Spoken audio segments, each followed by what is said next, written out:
And good afternoon. Welcome into Market Talk for Wednesday, February 24th, 2021. And a good afternoon to you. I'm your host, Jesse Allen. Great to have you here with us.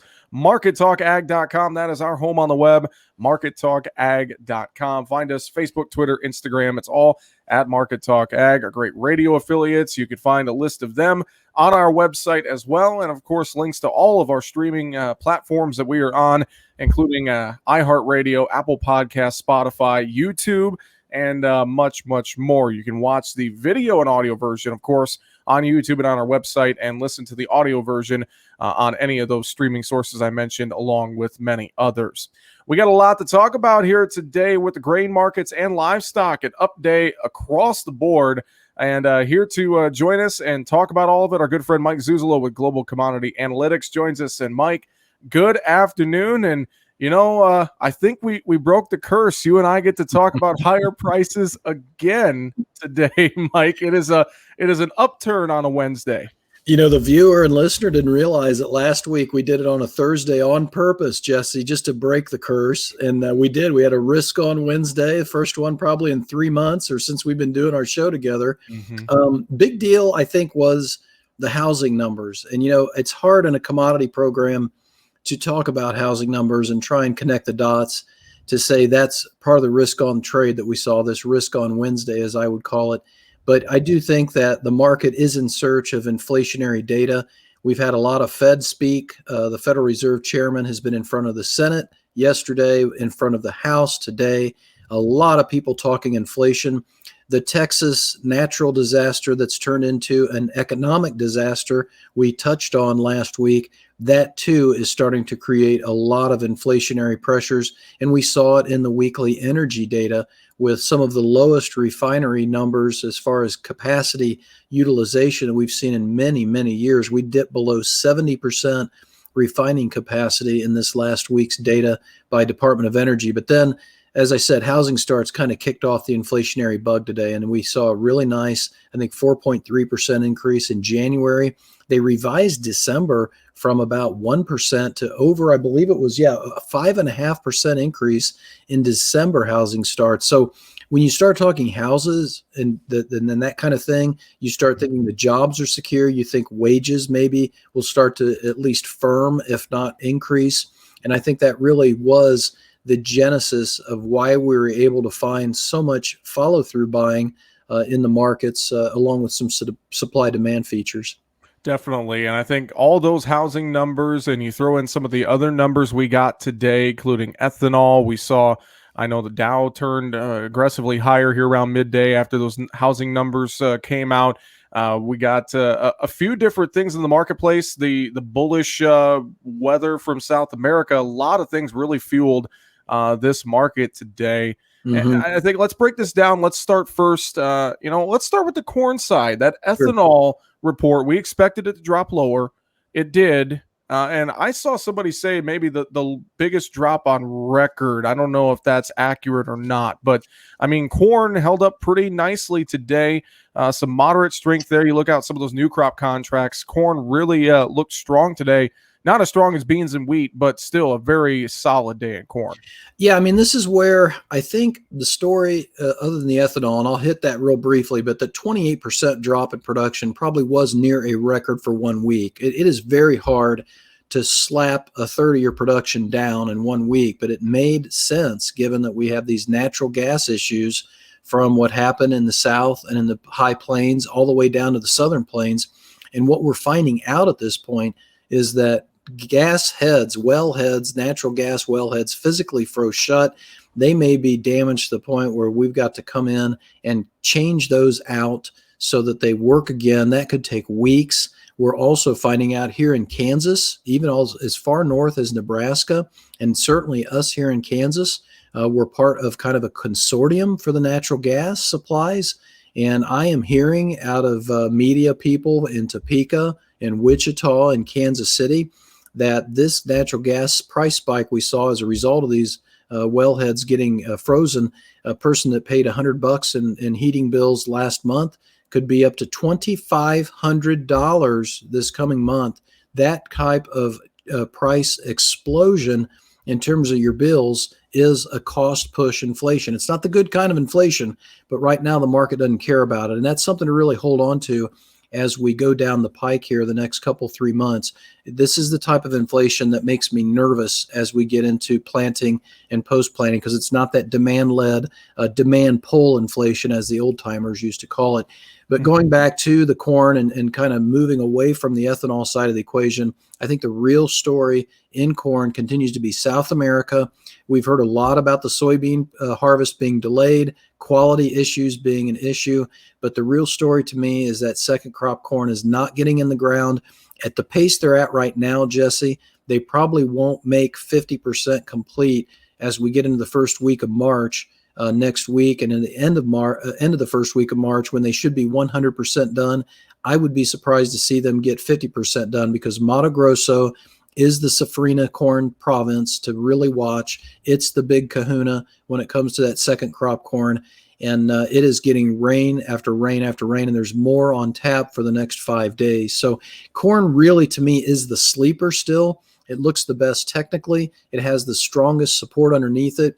And I'm hearing from clients back east that they're raising ethanol bids, not lowering them. So the futures is rallying, plus they're increasing the basis. So I think the corn is essentially running on all eights right now, and that South American issue is not really going to go away anytime soon.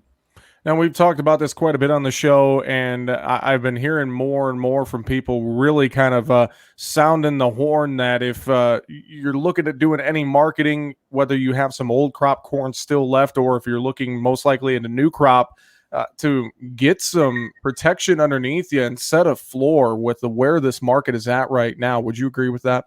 Yeah, I think with all due respect, a lot of people have stopped trying to pick highs in this market, and it's a fool's errand to try and pick highs and pick lows in these markets and commodities, especially with the fundamentals that we have, that we know about, that uncertainty. And then there are fundamental uncertainties we don't even know about yet that could really impact these prices. Why? Because the stocks are tight and the currency markets are not in a deflationary mindset. So the world has turned upside down since last August. And, people can say that the Iowa derecho was a big deal, and it was, but it really, to me, the genesis of the whole market turnaround in commodities was when the Federal Reserve came out in early August, late July, and said, we're not raising interest rates. We don't care if inflation goes above our target. And that's what they said. And I think the financial market, people like me and like the people on Wall Street were like, hey, this could be a late 1970s, mid 1970s to early 1980s scenario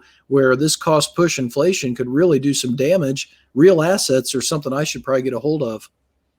Let's move over to the soybean complex here, Mike. And bean oil, canola, you name it, palm oil. We've seen a surge in those markets here the last couple of days, and bean oil here today reaching levels we haven't seen since 2013. I know we had some fund buying in the bean oil market today, but really it just seemed like the soy complex has been the driver here the last couple of days in this market, and we've been testing some of those contract highs in soybeans again. What are you taking away from this surge in bean oil and the soy complex in general right now? Yeah, generally speaking, over the course of the last 25 or so years that I've been doing this, Jesse, I just don't like bean oil-led markets. I really like meal-led markets. I like the fact that the bean meal was able to hold key support, but that January low that you and I have talked about before of $417.60 a ton, that's a big number to me. We take the January low out, that's probably one of the best indicators to suggest that this market's probably done for a while as far as going higher. So bean oil-led market's nice, but I sell into it typically, and that's what I did. I recommended the last 10%. Carrie recommended the last 10% of 2020 soybean hedges, cash sales, and also the last 10% of the 2020 corn sales for the cash market earlier this week. We didn't catch the high. We don't want to catch the high because we put our clients in too much in front of the pattern of the shotgun pattern too much, and put them too much in a tough spot potentially. But the good profit nonetheless. The soybeans for me, other than the bean oil rally, it's really all about the port price in Paranagua. If we've got bad quality, if we've got harvest delays, that port price should start to come up. It has been coming up the last 5 days. By my measurement, it's up about $15 a ton in the last 5 or 6 days. That's good. It's not going down anymore, but it's still about $25 a ton discount to the U.S. Gulf of Mexico price. It's interesting to note that right before we went on the air here to tape today's video, Reuters came out with their estimates for the Brazilian crop, and I was blown away that I think it was 12 of the 13 analysts polled were above 130 million metric tons for that crop. The average trade guess is just under 133. Some of the bigger names out there, like IHS Markit, who used to be Informa, who used to be Willard Sparks in the old days, they're at 136, I think, this week. So it says to me that we have a crop being grown out there. We can't get it in, and we don't know what the quality is. And it's interesting to point out that 3 million metric tons may not sound like a lot, between 130 and 133, but that 3 million metric tons is 110 million bushels. That's essentially our carryover.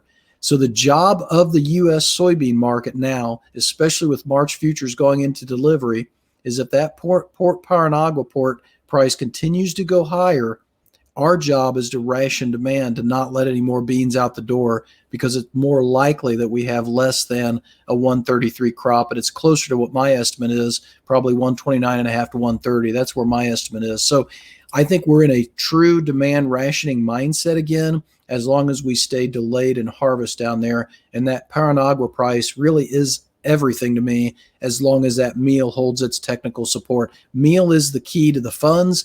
Meal is the key to the domestic demand and how much the crushers and the hog and poultry producers are willing to really bid up. And one other quick thing on soybeans, all of those factors you mentioned, if that comes to fruition, I'm going to be curious to start seeing what those new crop contracts are going to do. November, January, I know March today, March 22, just below that $12 mark. So we're seeing some good levels there already. You always bring up a huge point very briefly. That this is why the bean-corn ratio is not breaking down. This is why we're not buying corn acres right now, is because the market's so nervous, to your point, exactly about those deferred contracts giving too much premium away, and all of a sudden we don't get that 90 million acres that USDA is promoting.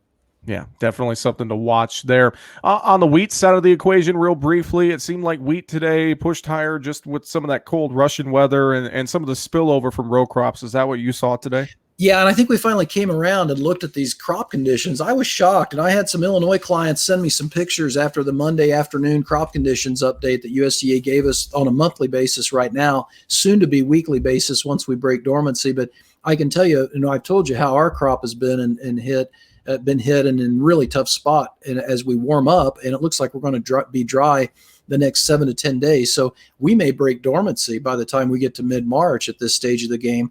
And I had some clients send me some pictures from Illinois, because Illinois went from 65% good to excellent last month to 46%.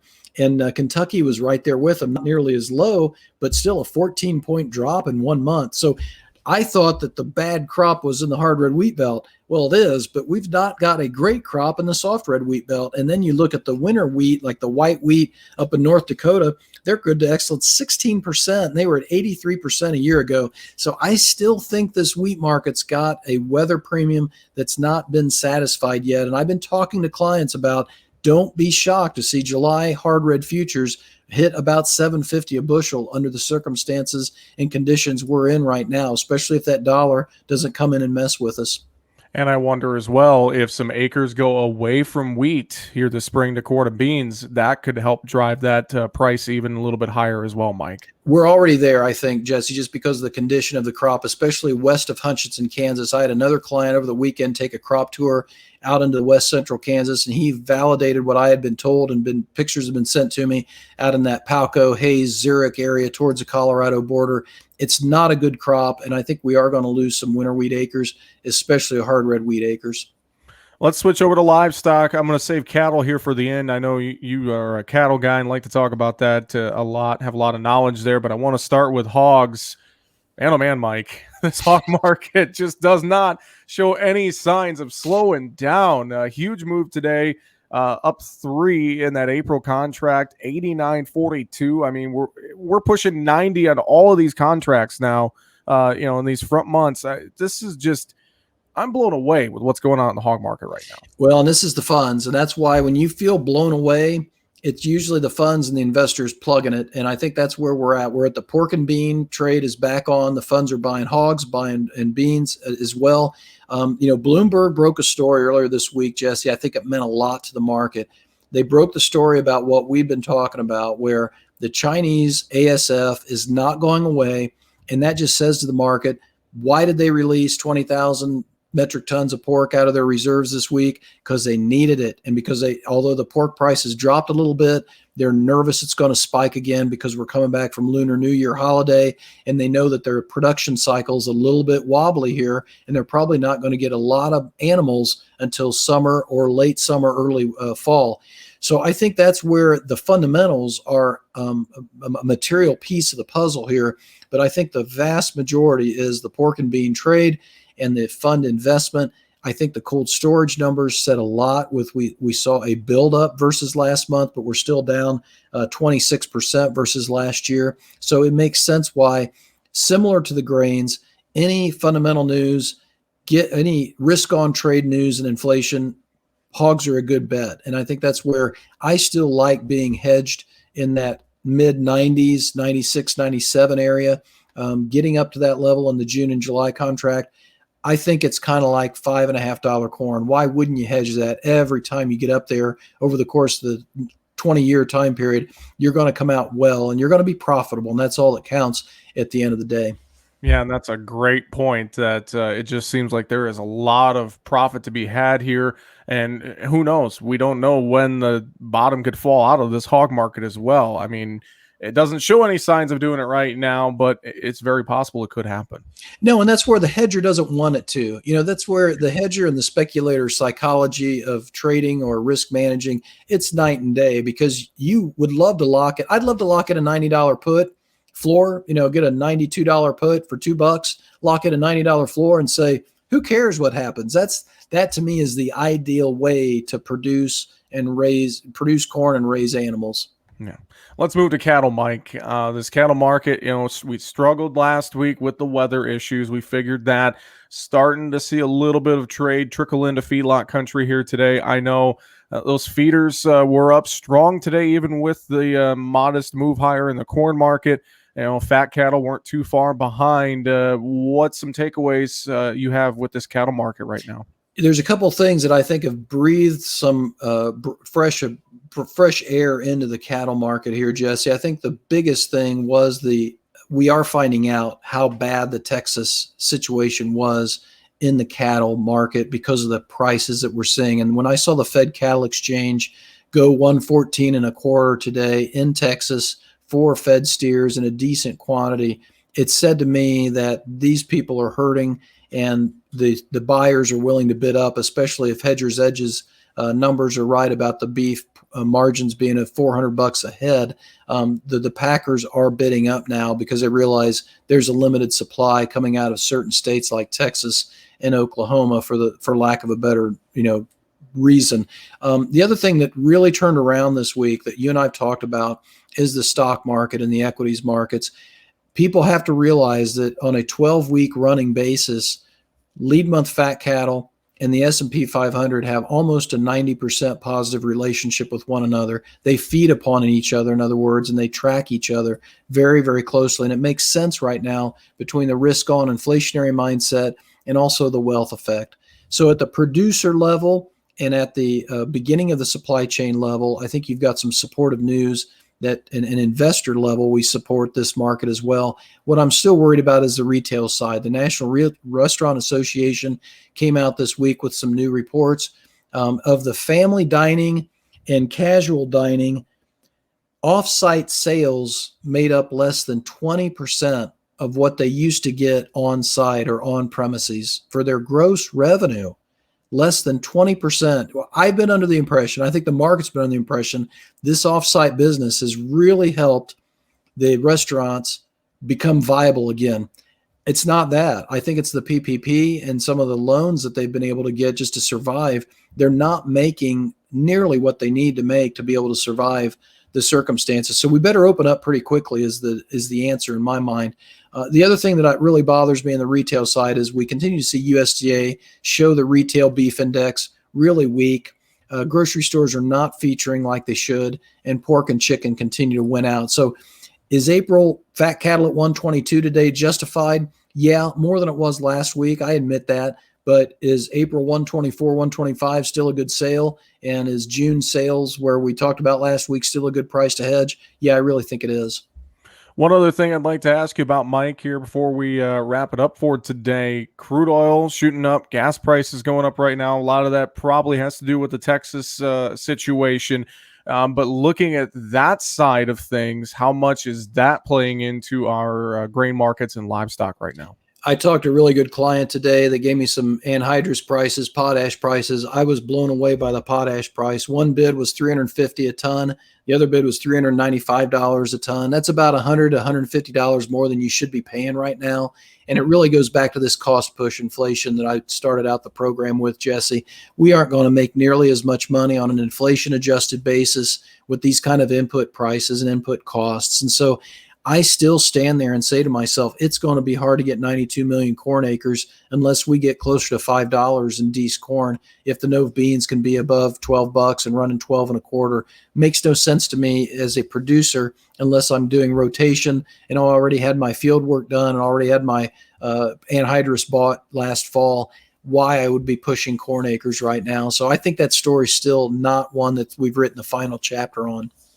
Well, Mike, great insight as always here again this week. And I know you have a lot of great resources on your website, globalcomresearch.com. That's globalcomresearch, com with 2Ms.com. And I know folks can go there, sign up for the newsletter more, can't they?